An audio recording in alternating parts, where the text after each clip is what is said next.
¿Alguna vez te has preguntado cómo un solo juicio pudo alterar el curso de la humanidad?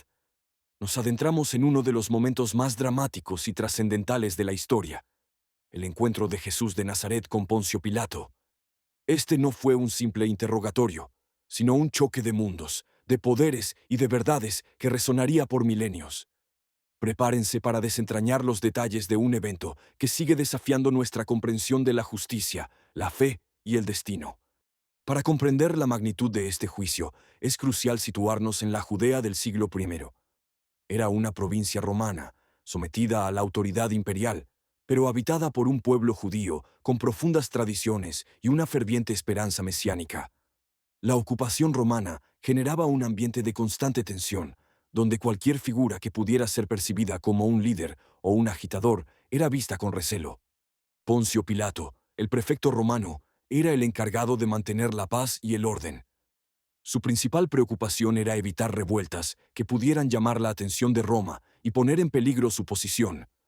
Los líderes religiosos judíos, por su parte, el Sanedrín, también buscaban preservar su autoridad y la estabilidad religiosa, temiendo tanto la ira romana como la popularidad de Jesús. Este escenario complejo preparó el terreno para un conflicto inevitable. Jesús fue llevado ante Pilato por los principales sacerdotes y los ancianos, quienes lo habían arrestado previamente. Sus acusaciones no eran meramente religiosas, sino astutamente formuladas para apelar a la jurisdicción romana. Sabían que Pilato no se interesaría por disputas teológicas, pero sí por amenazas al orden público y a la autoridad del César. Por ello, transformaron las supuestas blasfemias de Jesús en cargos de sedición. La primera acusación fue: hemos hallado a este hombre pervirtiendo a la nación. Esto implicaba incitar a la rebelión contra Roma, un delito grave. Luego, añadieron, prohibiendo dar tributo al César. Esta era una acusación directa de traición fiscal, un ataque frontal a la soberanía romana.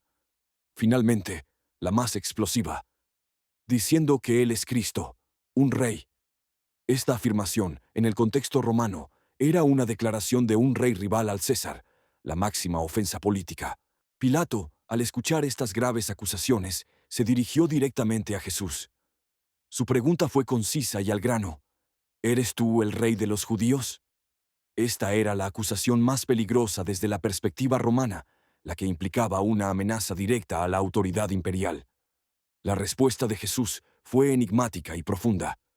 Tú lo dices. Esta frase, aparentemente evasiva, encierra una verdad compleja. No era una negación, pero tampoco una afirmación simple de un reinado terrenal. Jesús reconocía la verdad de la declaración de Pilato, pero desde una perspectiva que el gobernador romano apenas podía comprender. Su reino no era de este mundo, no se basaba en el poder militar o político, sino en la verdad y el amor. Este diálogo inicial ya mostraba la incomprensión fundamental entre ambos. Tras interrogar a Jesús, Pilato llegó a una conclusión sorprendente. Se dirigió a los principales sacerdotes y a la gente, declarando: no hallo ningún delito en este hombre. Esta afirmación es crucial. Pilato, el representante de la justicia romana, no encontró base legal para las acusaciones de sedición. Percibió que las motivaciones detrás de las acusaciones eran más personales y religiosas que políticas. Pilato, un hombre pragmático, probablemente vio en Jesús a un inofensivo líder religioso, no a un revolucionario. Su interés era mantener la paz, y ejecutar a un hombre inocente sin una causa justa podría generar más problemas que soluciones. Sin embargo, su intento de liberar a Jesús chocó de frente con la implacable insistencia de la multitud. El dilema de Pilato apenas comenzaba. La declaración de inocencia de Pilato no aplacó a los acusadores, al contrario, los enardeció. Pero ellos insistían: alborota al pueblo enseñando por toda Judea, desde Galilea hasta aquí. Esta nueva embestida buscaba socavar la autoridad de Pilato y forzar su mano. La mención de alborotar al pueblo era una reiteración de la acusación de sedición, pero con un énfasis en la extensión geográfica de la supuesta agitación. La referencia a Galilea fue una jugada estratégica. Galilea era la región de origen de Jesús y también era conocida por su espíritu rebelde. Al mencionar que Jesús había estado enseñando desde Galilea hasta aquí, los acusadores intentaban pintar un cuadro de un movimiento subversivo a gran escala. Esta presión de la multitud, manipulada por los líderes religiosos, se convirtió en un factor determinante en el juicio.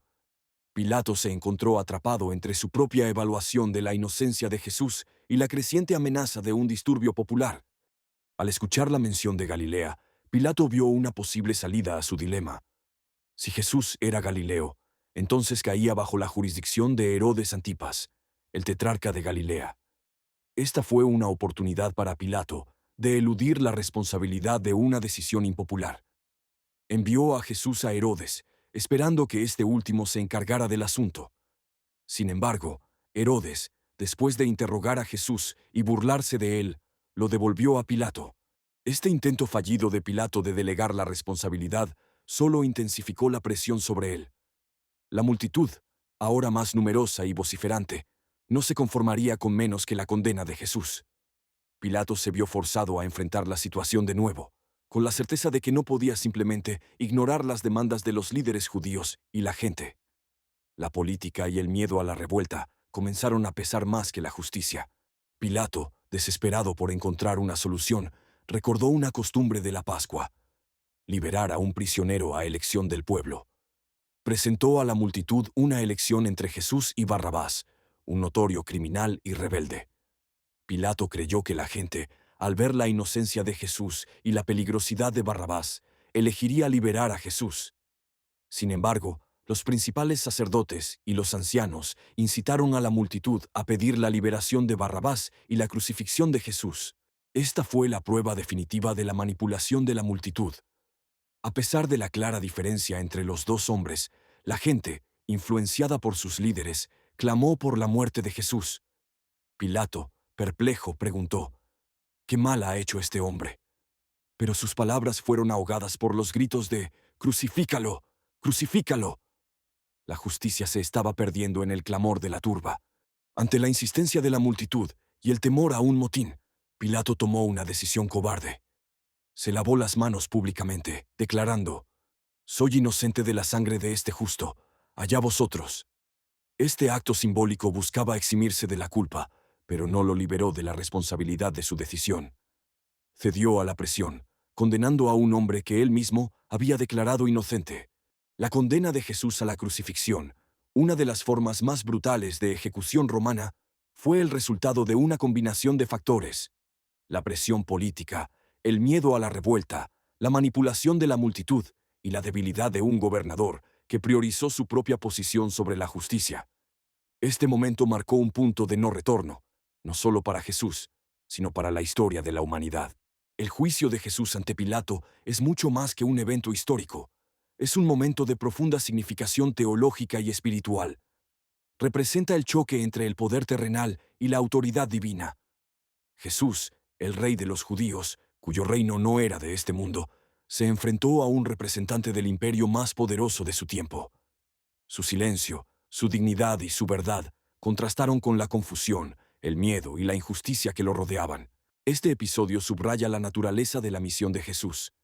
No vino a establecer un reino político, sino a ofrecer un camino de salvación y verdad. Su realeza era de un orden diferente, una que desafiaba las nociones humanas de poder y dominio. La condena de un inocente por motivos políticos y religiosos se convirtió en el fundamento de una nueva fe, una que encontraría esperanza y redención en el sacrificio. El juicio de Jesús ante Pilato sigue siendo relevante en nuestros días. Nos invita a reflexionar sobre la naturaleza de la justicia, la verdad y la convicción personal. ¿Cuántas veces la presión social o política nos lleva a comprometer nuestros principios?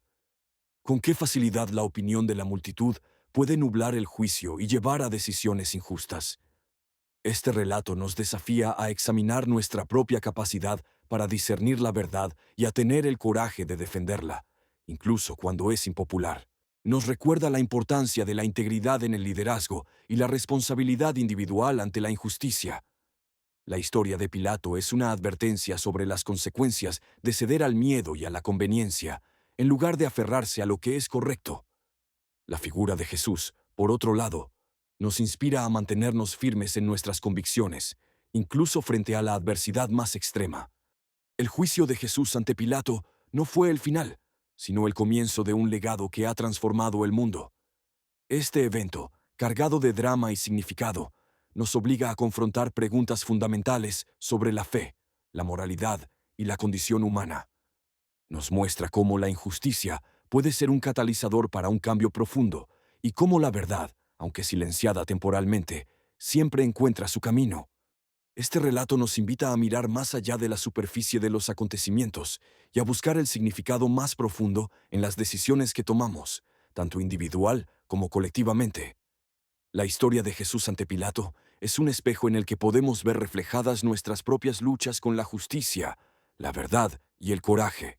La historia de Jesús ante Pilato es un testimonio perdurable de la lucha entre la verdad y el poder, la justicia y la conveniencia. Te invitamos a reflexionar sobre este momento crucial. ¿Qué significa para ti la búsqueda de la verdad en un mundo lleno de presiones? ¿Cómo puedes aplicar las lecciones de este juicio en tu propia vida?